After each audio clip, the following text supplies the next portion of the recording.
आपण मेट घेतलेली आहे. आता काय तुमची पुढची मागणी असेल, काय मागणी असेल?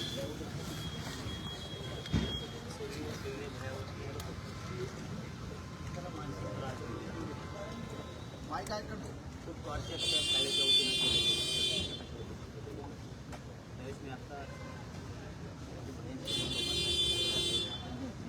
लक्षात आलं खूप मानसिक त्रास दिला गेला. आत्महत्या केलं गेलं शाळेकडून, शाळेतल्या शिक्षकांकडून आणि शाळासुद्धा तेवढी जबाबदारी आहे. शाळेनं लक्ष ठेवायला पाहिजे. मी आता देशासाठी नवीन सरकारनं समितीनं अहवाल दिला आहे की त्याच्यामध्ये शाळा ते 4-5 शिक्षक आमचं चालू आहे ना आधी हेच जबाबदारी म्हणून ते कुटुंबाकडून आपण अहवाल घेऊन सुद्धा अरे चालू आहे समितीनं राज्य सरकारनं समिती आणि दिलेला हा अहवाल त्यानुसार तरी गृहमंत्री अमित शहा साहेबांनी आता तरी शौर्य पाटलावरती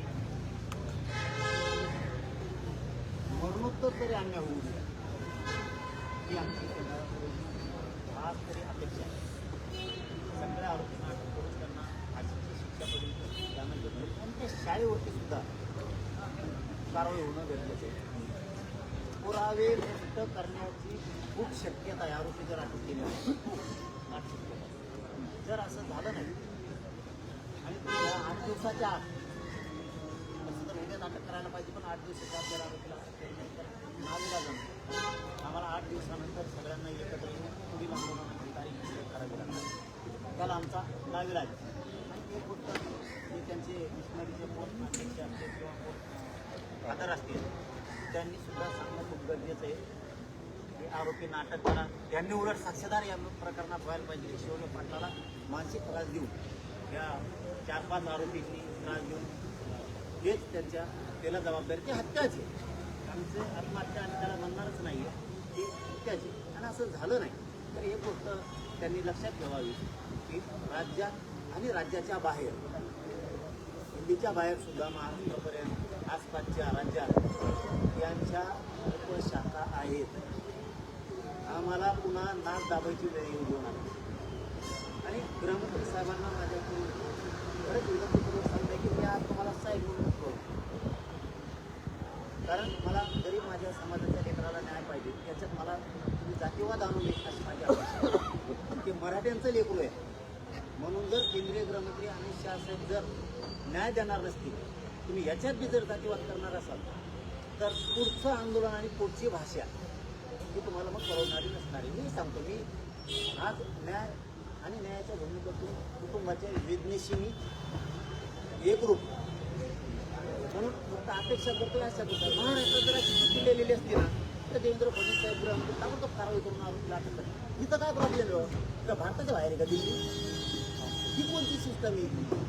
आणि अमित शहा साहेबाला गोड लागतं का मराठ्यांचं एक पोरग नेलंय म्हणून मरू द्या आम्ही आरोपींना नाही अटक करणार म्हणजे आनंद वाटतो का? महाराष्ट्र तुमच्या पक्षाच्या उभा राहतो, महाराष्ट्र तुमच्या पक्षातल्यांना निवडून देतो त्यावेळेस तुम्हाला चालतं मराठ्याचं लेकरू आमचं इथलं गेलं तर त्याच्यात सुद्धा तुम्ही राजकारण करणार किंवा जातीवाद करणार ही अपेक्षा अमित शहा साहेब आम्हाला नाहीये. मोदी साहेबांनी सुद्धा याच्याकडे लक्ष ठेवलं पाहिजे. हे काय प्रकरण चाललंय नेमकं शौर्य पाटलांचं नेमकं प्रकरण काय? गुन्हा दाखल झाला आहे तरी आरोपी अटक नाही. त्याच्यानंतर तुम्ही समिती बसवली समितीचा सुद्धा अहवाल आला काय केंद्रीय इथले गृहमंत्री इथले पंतप्रधान मोदी साहेब इथले ते मुख्यमंत्री यांना कळत नाही का की अहवाल आहे मराठीचं आहे म्हणून मरू देत असं काही उद्देश तुमचा कसा असेल तर सांगा. आम्ही तुमची मुंबई तुंबू शकतो, आम्ही मुंबई बंद करू शकतो, पुरा महाराष्ट्रही देऊ शकतो. तुम्ही असं समजणार की एक वर आहे म्हणून मराठ्यांचं पोतं नेलं म्हणजे ते बलिदान असं व्हायला देतं आम्ही व्हायला जाऊ देणार नाही. अमित शहा साहेब हे समजून घ्या. अधिवेशन